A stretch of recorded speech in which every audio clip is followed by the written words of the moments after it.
beranggotakan 1. Fitriana, 2. Fajar Ilham Adahandi dengan mata kuliah Masalah dan Kebijakan Pembangunan. Dosen penggampu Ibu Maulidia Imastari Tan SEME yang akan menjelaskan tentang kebijakan perdagangan di negara-negara berkembang dan maju. 1. Kebijakan perdagangan di negara berkembang. Di antaranya industrialisasi substitusi impor, industrialisasi berorientasi ekspor, masalah perekonomian dualistik. 2. Kebijakan perdagangan di negara maju. Di antaranya persaingan antar negara, penerapan kebijakan strategis. Bank Dunia mengelompokkan negara-negara di dunia ke dalam 4 kelompok. Pendapatan kelompok ini diatur setiap tahun pada tanggal 1 Juli. Ekonomi yang terbagi menurut pendapatan nasional per kapita 2008 menggunakan tingkat pendapatan berikut. 1. Negara pendapatan rendah memiliki PN per kapita 975 US dollar atau kurang. 2. Negara pendapatan menengah bawah memiliki PN per kapita antaranya 976 US dollar dan 3.855 US dollar. 3. Negara pendapatan menengah atas memiliki PN per kapita antara 3.856 US dollar dan 4.560 US dollar. 4. Negara pendapatan tinggi memiliki PN per kapita lebih dari 7.650 US dollar. Negara maju adalah sebutan untuk negara yang menikmati standar hidup yang relatif tinggi melalui teknologi tinggi dan ekonomi yang mereka merata. Kebanyakan negara dengan GDP per kapita tinggi dianggap negara berkembang. Perdagangan menjadi cara sebuah negara untuk membangun negaranya, dan tentunya kebijakan-kebijakan di dalamnya sangat memiliki pengaruh terhadap jalannya perdagangan tersebut serta dampaknya bagi negara. Kebijakan perdagangan di negara berkembang. Strategi substitusi impor bertujuan mengembangkan industri berorientasi domestik atau nasional yang dapat menggantikan produk impor. Negara yang menggunakan strategi ini adalah Korea dan Taiwan. Pertimbangan menggunakan strategi ini: 1. Sumber daya alam dan faktor produksi cukup tersedia. 2. Potensi permintaan dalam negeri memadai. 3. Sebagai pendorong perkembangan industri manufaktur dalam negeri. 4. Kesempatan kerja menjadi luas. 5. Pengurangan ketergantungan impor, SHG defisit berkurang. Strategi promosi ekspor berorientasi ke pasar internasional dalam usaha pengembangan industri dalam negeri yang memiliki keunggulan bersaing.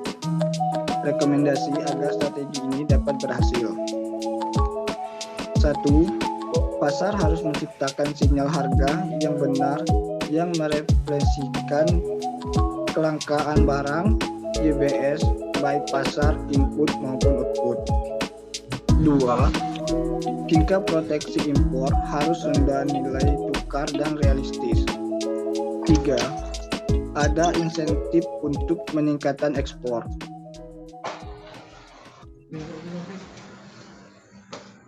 Masalah perekonomian dualistik.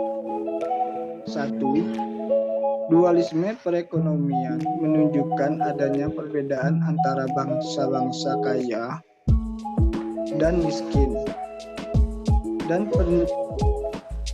perbedaan antara berbagai golongan masyarakat yang semakin meningkat. 2.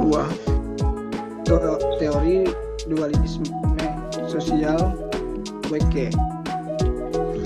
Dualisme yang terjadi di NSP disebabkan oleh bentrokan sistem sosial yang diimpor dengan sistem sosial asli yang jenisnya berbeda. 3. Dualisme teknologis. Higis terjadinya perbedaan teknologi antara sektor modern yang bersifat labor serving dengan sektor tradisional yang bersifat labor intensif. 4. Mekanisme pasar tidak berfungsi sebagaimana mestinya dan ketidaksempurnaan mekanisme pasar selanjutnya akan mengakibatkan sumber daya yang tersedia tidak dapat digunakan secara efisien. 5. Penggunaan teknologi yang cenderung tinggi di sektor modern akan memperbesar jurang pendapatan antara sektor modern dengan tradisional. Baiklah, selanjutnya akan dilanjutkan oleh rekan saya, Fitriana. Baiklah, terima kasih. Permasalahan kebijakan perdagangan di negara berkembang. Yang pertama, lemahnya kualitas sumber daya manusia. Kedua, keterbatasan teknologi. Yang ketiga, keterbatasan dana pihak industri dan pemerintah. Keempat, upah buruh yang sangat tinggi. Yang kelima, kurangnya sinergitas antara pemerintahan, industri, dan lembaga pendidikan dan penelitian. Keenam, minimnya insentif industri padat karya. Ketujuh, daya beli masyarakat masih rendah. 8. Infrastruktur kurang memadai, misalnya kurangnya pasokan gas dan bahan baku. Selanjutnya, kebijakan perdagangan di negara maju. Adapun persaingan antara negara, yang pertama, Balasa menuturkan bahwa negara maju akan melakukan kebijakan proteksi yang merupakan penarikan biaya atau tarif barang impor, pembatasan kuota barang impor, pemberian subsidi pada perusahaan dalam negeri untuk mendorong kegiatan ekspor dan menanamkan investasi pada negara berkembang. Kedua, proteksionisme adalah kebijakan ekonomi yang membatasi perdagangan antara negara melalui cara tata niaga. Pemberlakuan tarif bea masuk impor, jalan pembatasan kuota, sistem penarikan tarif, dan aturan berbagai upaya menekan impor bahkan larangan impor. Yang ketiga, apapun ancaman terhadap produk lokal harus diminimalkan, namun proteksionisme ini bertentangan dengan prinsip pasar bebas. Selanjutnya, penerapan kebijakan strategi di negara maju. Adapun negara maju lebih memiliki pengandaan impor barang mentah ataupun barang setengah jadi. Negara-negara maju biasanya juga melakukan spesialisasi pada sektor-sektor yang menurutnya lebih unggul dibandingkan negara lainnya. Negara-negara maju juga seringkali memberikan bantuan subsidi kepada negara lain dengan harapan negara tersebut mampu bersaing dengan kancah perdagangan internasional dan secara khusus untuk dengan mudah mendapatkan barang tersebut dengan keuntungan yang berlipat ganda. Negara maju berfokus pada produksi barang manufaktur yang akan dikerjakan oleh negara berkembang.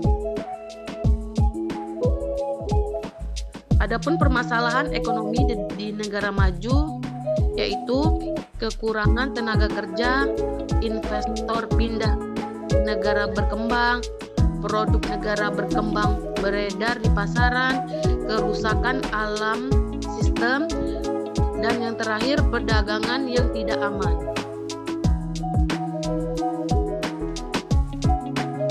Terima kasih. Baiklah, sekian dari kelompok kami.